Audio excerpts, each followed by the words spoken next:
Vous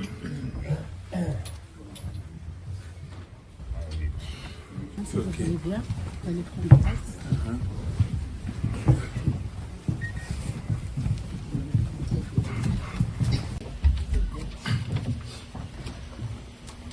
Mesdames et messieurs, bonjour.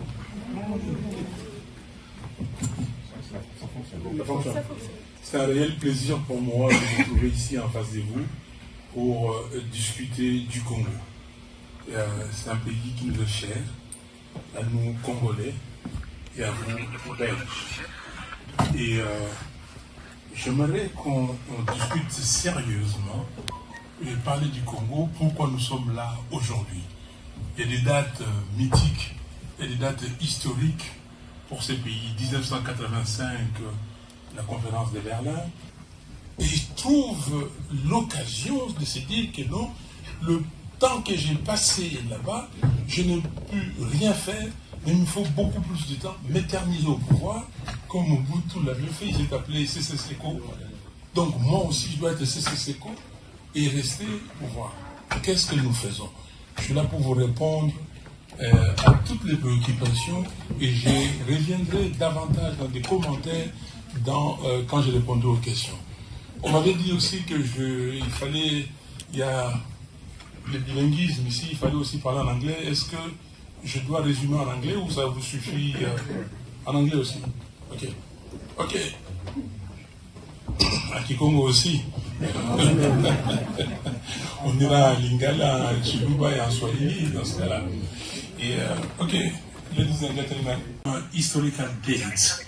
I've started with 1885, Berlin Conference, 1908, l'État indépendant du Congo, 1960, the independence of Congo, and you know what's happened. That's the question. Tshisekedi wanted to change the constitution. And I told him that no way, he will not do that. In 2014, it was August 4th, 2014, I was in front of what they call, and today we are saying to Tshisekedi the same. I'm ready to receive your questions and comments and remarks. Thank you very much. Alors, mesdames et messieurs de la presse, je vais passer avec le micro. Monsieur le Président Martin Fayulu va désigner qui va prendre la parole et je passerai ensuite le micro. And we, Congolese and Belgians, we have a common, interest in that country, Congo. But my problem is that it looks like people have given up Congo. And this country is becoming as no man's land where everybody can do what we want. And today, the entire world had discovered another guy by the name of Kagame who's there to disturb Congo. Voici ce que l'article 63 de notre Constitution dit. Tout Congolais a le droit et le devoir sacré de défendre le pays et son intégrité en cas de menace extérieure. Bien. Et vous le savez bien, Mme Mimi, que depuis un temps, depuis mars dernier, j'ai, avec mon parti, décidé, Engagement pour la citoyenneté et le développement, nous avons dit qu'il faut la cohésion nationale. Nous avons dit, nous avons fait appel aux évêques catholiques de la CENCO, la Conférence épiscopale nationale du Congo, et aux pasteurs de l'ECC, Église du Christ au Congo, de venir faciliter les discussions entre parties prenantes, entre politiques. Ici, l'article 10 de la Constitution pose un problème qui parle de nationalité congolaise inexclusive et ne peut être détenue concurremment à une autre nationalité. Ça, c'est vraiment notre préoccupation. Et deuxièmement, l'élection à 2 tours. Comment faire si on ne révise pas cette Constitution? Êtes-vous d'accord de réviser ou carrément on ne touche pas à la Constitution jusqu'à l'arrivée de Martin Fayulu.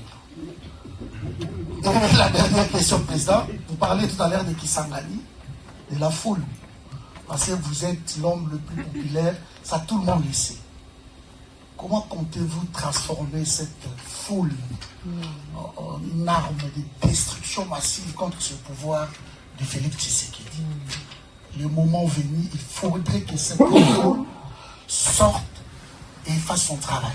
Et moi, je voulais juste vous demander quelque chose en dernier.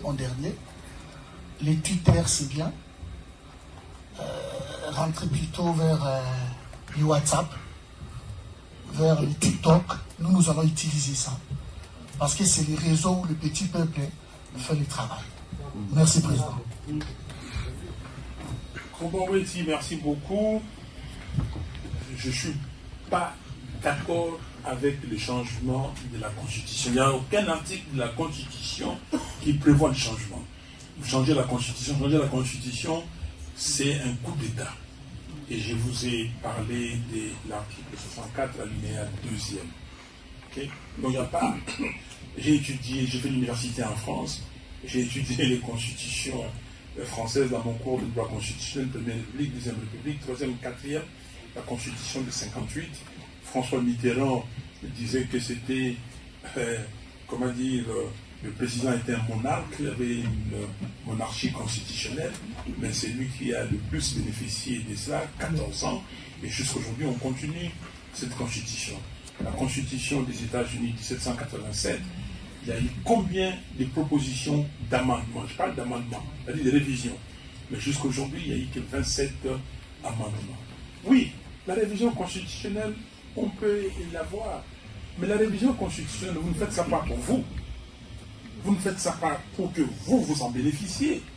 La révision, d'abord, vous devez lancer l'idée, propager. Le Congo, c'est 2 345 000 km².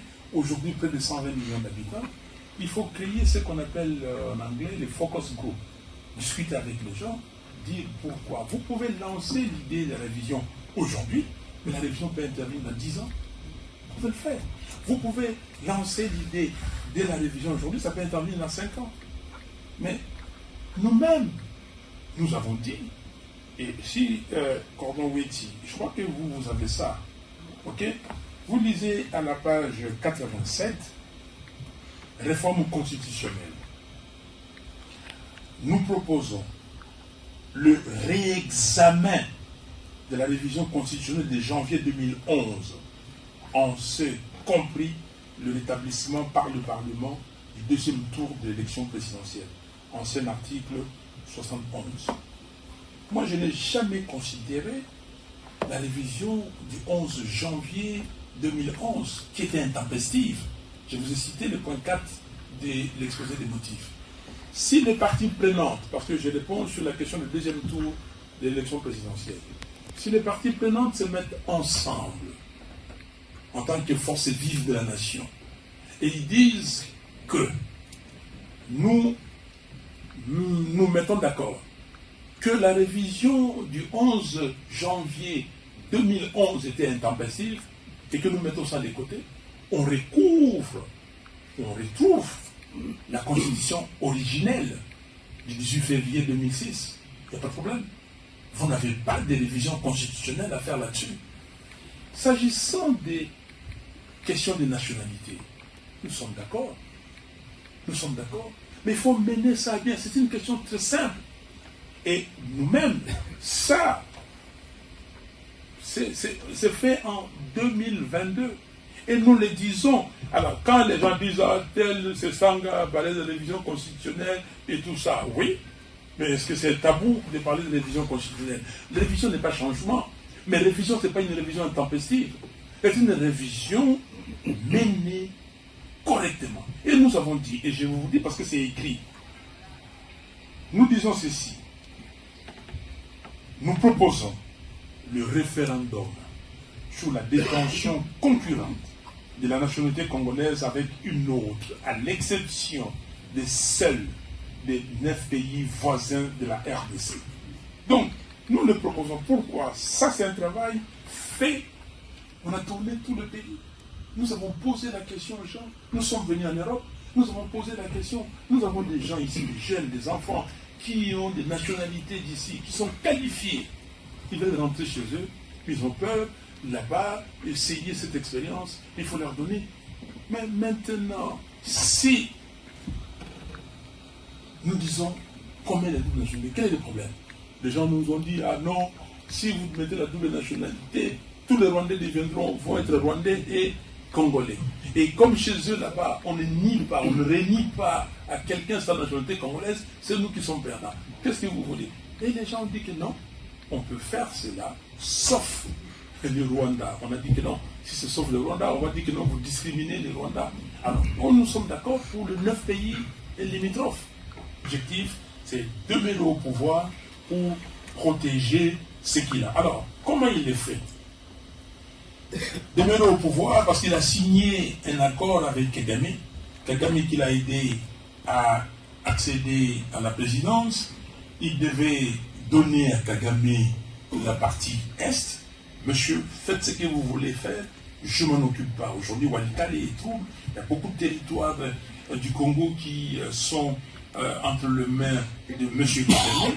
Et moi, je vais exercer ma dictature sur la partie Ouest. Et encore que le Sud, si les Katanga demain décidaient de faire sécession, voilà, ça, je ne vais pas m'en occuper, mais je vais demeurer au Sud et je suis président d'un petit pays et ça me suffit. C'est ça l'idée de Tshisekedi. Il a vendu parce que lui, il dit que la Constitution, l'article 217, on reviendra peut-être sur ça, cet article dit que voilà, vendre la souveraineté du Congo aux pays limitrophes, aux pays voisins.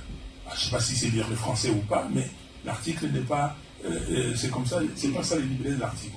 Donc, Tshisekedi veut demeurer au pouvoir. Je vais vous lire l'exposé des motifs. La RDC peut, pas doit, peut, si elle veut, conclure quoi? Des traités ou des accords d'association ou des communautés comportant un abandon partiel de souveraineté. C'est l'abandon partiel de souveraineté. Aujourd'hui, la RDC a conclu des traités abandonnant une portion de sa souveraineté. Nous sommes dans l'OADA. Qu'est-ce que ça veut dire? Les droits commerciaux congolais, on a cédé à l'OADA. Nous avons... on peut aller plus loin. Mais M. Félix Tshisekedi nous a fait inscrire, adhérer dans l'EAC, Eastern African Community. Mais dans l'Eastern African Community, c'est très grave. Parce que l'article 4, c'est plus grave. On dit que nous pouvons, l'Est Eastern Africa peut d'autorité décider qu'il prend ceci ou cela. Mais ce n'est pas Tshisekedi qui est parti en Angleterre, à Londres, dire que ne vous disputez pas des petites portions de terre. Notre pays demain sera l'EAC. N'est-ce pas lui? Bon, cet article, bon, comment quelqu'un qui sait lire le français, je ne peux pas dire que Tshisekedi, Félix ne sait pas lire le français. Comment il peut aller dire? Regardez ce que Tshisekedi dit. L'article 217 d'après lui dit ceci, que nous avons vendu notre souveraineté aux pays voisins. Pour que les gens vous disent, ah non, on a vendu la souveraineté au Rwanda, à l'Ouganda, et tout ça, pays voisins. Et que les gens commencent à venir vous dire l'accord de l'Émirat et tout ça. Mais lui, quand il a signé des contrats avec l'Ouganda, quand il a signé des contrats avec Kagame, il pensait à quoi? Tshisekedi doit être traduit en justice. Tshisekedi doit être traduit en justice. Tshisekedi, l'article 165 de la Constitution doit s'appliquer pour Tshisekedi. Donc, Tshisekedi doit être traduit en justice pour la haute trahison. Vous me direz que non, la haute trahison, il faut saisir le Parlement et tout ça. Il y a un Parlement populaire. Le Parlement populaire doit traduire Tshisekedi en justice et le fait pour que vous compreniez ce qui se passe au Congo. Merci. Alors, j'ai deux volets dans ma question. Le premier volet, c'est celui-ci. Admettons que ce combat pour garder la Constitution intacte réussit. Alors, parce que le Congo doit être dirigé par des textes et non par des humeurs et tout ça. Alors, je pense bien que ce qui est assez objectif, que le leadership actuel n'est pas si consciencieux et moins éclairé. Alors, quelle est la procédure que vous utiliserez pour aider à influencer ce leadership à aller dans la bonne direction? Parce qu'on est en train de taper à côté vraiment. Et le deuxième volet, c'est celui-ci. Je pense que M. Tshisekedi, vous-même, vous allez passer, parce que vous êtes des humains, mais qu'est-ce que vous faites, voyons le modèle de l'ANC par exemple, pour faire en sorte que l'idéologie du Congo reste, que cette idéologie républicaine reste dans l'âme des Congolais, pour qu'on puisse toujours nous mettre debout devant les dérives, voilà. C'est ça, en fait, les deux volets de ma question. Voilà. Merci. Merci, docteur. Admettons qu'il y ait le combat de Tshisekedi réussi. J'imagine mal que ce combat réussisse si je ne peux pas aller dans ce sens. Je ne peux pas faire cette hypothèse-là, parce que je dis que je me dresserai avec les Congolais devant la route de Tshisekedi et pour lui balayer cette route-là. Il ne peut pas réussir, c'est impossible, c'est impensable, ça ne vient pas dans mon esprit qu'il réussisse. C'est fin octobre qu'il a révélé son intention ou son projet de révision de la Constitution, et depuis il n'y a pas eu beaucoup de choses, il n'y a pas eu plus de choses très claires. Qu'est-ce qu'il y a pour vous derrière ce projet? Qu'est-ce que vous y voyez? C'est quoi? C'est la possibilité de faire un troisième mandat que Kabila en son temps avait tenté? Ou est-ce qu'il y a autre chose que ça? M. Tshisekedi a révélé ça fin octobre, lui, mais ses lieutenants, surtout celui qu'il considère comme la personne qui dirige le parti aujourd'hui, M. Kabila, l'avait fait avant. Les gens pensaient que c'était des élucubrations de M. Kabila, mais Tshisekedi est venu le confirmer, il a confirmé plusieurs fois. Et on a vu encore avant-hier Jean-Pierre Bemba qui voulait faire dire à Tshisekedi ce qu'il n'a pas dit. Non, il a parlé de révision et pas de changement.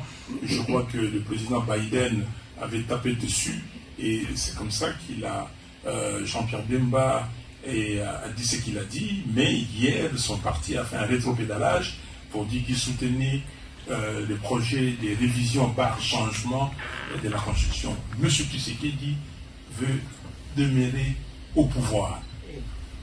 Et c'est la seule raison qu'il veut changer la Constitution. Mais changer la Constitution, c'est il fait ce que les Britanniques appellent, ou les Anglo-Saxons appellent, le scénario planning. Okay? Dans ce scénario planning, il a plusieurs scénarios ou scénarios. C'est-à-dire que je vais fatiguer ces gens, les amener dans le changement de la Constitution, et pendant ça, on perd le temps. On perd le temps. Et à un moment donné, si je réussis, je passe. Si je ne réussis pas, vers fin 2025, on n'aura pas suffisamment de temps. J'ai commencé à dire aux gens, allons-y, préparons la loi électorale, préparons la commission électorale, il va imposer ce qu'il va imposer. Et il y a des gens qui n'ont pas, des gens de faible d'esprit, qui vont courir en disant que la politique de la chaise vide ne paye pas, ils vont aller là-bas, et on n'aura pas suffisamment de temps, et ils organisent la fraude. Voilà dans les scénarios planning de Tshisekedi. Donc, ce qu'il fait, comme on dit en Lingala, Mambungu jamais Kobanga, donc il nous pousse, il nous force, il vient comme s'il était Hercule, il était le plus fort, et tout ça. Mais non, nous le connaissons. Donc, lui, il veut gagner du temps et rester au pouvoir. Pourquoi? Parce qu'il a suffisamment organisé la fraude, il a suffisamment organisé la corruption. Vous Belges, vous le savez, ils ont acheté des appartements, des villas, des choses ici, et après à Dubaï, partout. Il veut protéger ça, lui, pour lui et sa famille. Vous avez appris, et ça, je demanderai moi à l'administration belge de me dire comment un procureur de la République, on connaît ce qu'il gagne par mois, et qui touche par mois, va acheter un appartement ici, une propriété de 900 000 $.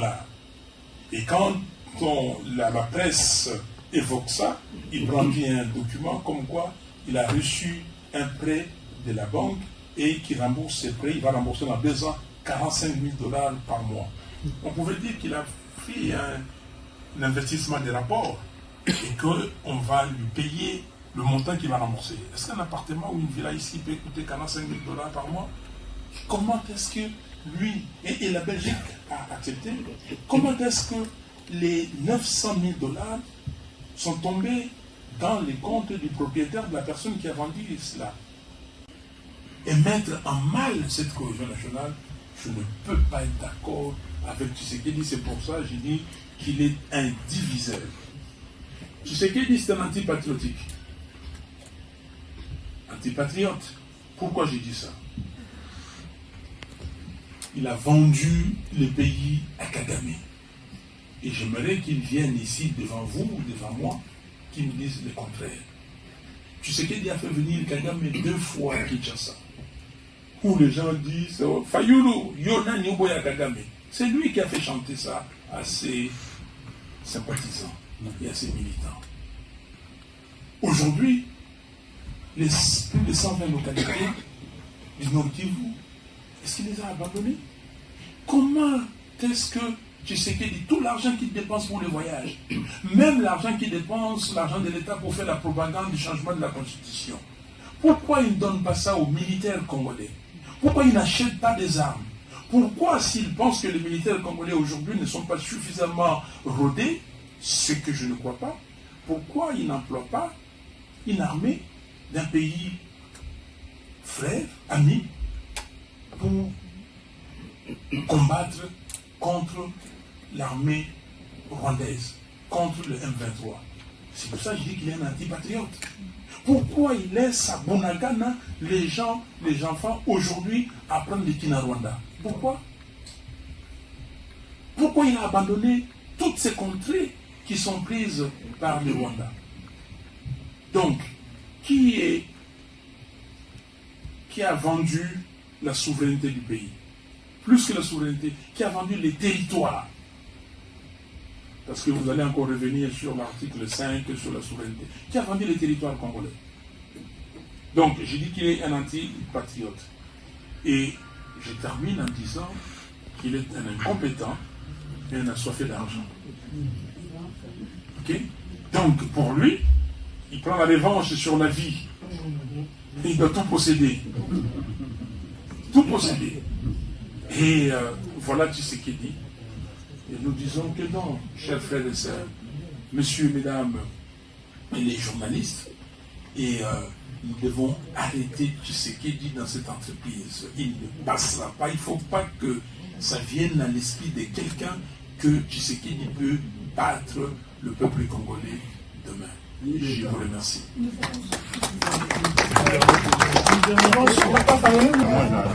Je vais